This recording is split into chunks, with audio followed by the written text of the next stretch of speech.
Mayiladuthurai AVC மஹாலில் நடைபெறும் carnival எக்ஸ்போவில் Rotarian AKS doctor K Srinivasan அவர்கள் கலந்து கொண்டு சிறப்பிக்கிறார். துணைவேந்தர் பணியிடங்களை நிரப்பக் கோரிய வழக்கில் உயர்நீதிமன்றம் அதிரடி உத்தரவை பிறப்பித்திருக்கிறது. மேலும் தகவலை செய்தியாளர் சுரேஷ் வழங்கிட கேட்கலாம். சுரேஷ், வணக்கம். உயர்நீதிமன்றம் என்ன உத்தரவு பிறப்பித்திருக்கிறது? முழு விவரங்கள்.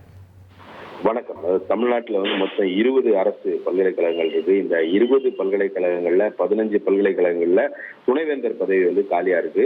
5 பல்கலைக்கழகங்களை பொறுத்த வரைக்கும் இந்த ஆண்டு இறுதிக்குள்ள துணைவேந்தர் பதவிகள் காலியாகுது.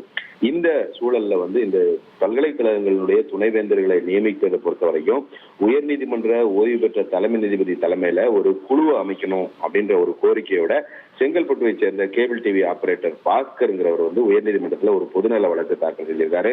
அந்த மனுவில் என்ன சொல்றாருன்னா, முந்தைய ஆட்சி காலத்துல அரசியல் சாசன அதிகார அமைப்புக்கும் அரசுக்கும் இடையிலான அந்த மோதல் போக்கு காரணமா இந்த துணைவேந்தர் பதவிகள் நிரப்பப்படாமல் இருந்தது. துணைவேந்தர் பதவிகள் காலியா இருக்கிறதுனால உயர்கல்வி படிக்கக்கூடிய மாணவர்களுடைய கல்வி பெருமளவுல பாதிக்கப்பட்டிருக்கு.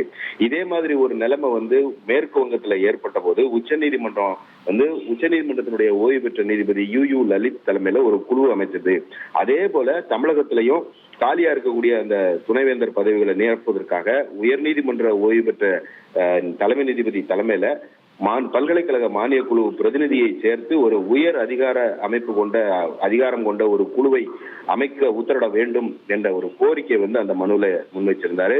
இந்த மனுவை விசாரித்த தலைமை நீதிபதி தர்மாதிகாரி மற்றும் நீதிபதி அருள்முருகன் அடங்கிய அமர்வு இந்த மனுவுக்கு பதிலளிக்கும்படி மத்திய மாநில அரசுகளுக்கும் பல்கலைக்கழக மானிய குழுவுக்கும் உத்தரவிட்டு விசாரணையை ஜூலை 29 தள்ளி வச்சிருக்காங்க. தகவல்களுக்கு நன்றி சுரேஷ். மயிலாடுதுறை ஏவிசி மஹாலில் நடைபெறும் கார்னிவல் எக்ஸ்போவில் Rotarian AKS doctor K Srinivasan அவர்கள் கலந்து கொண்டு சிறப்பிக்கிறார்.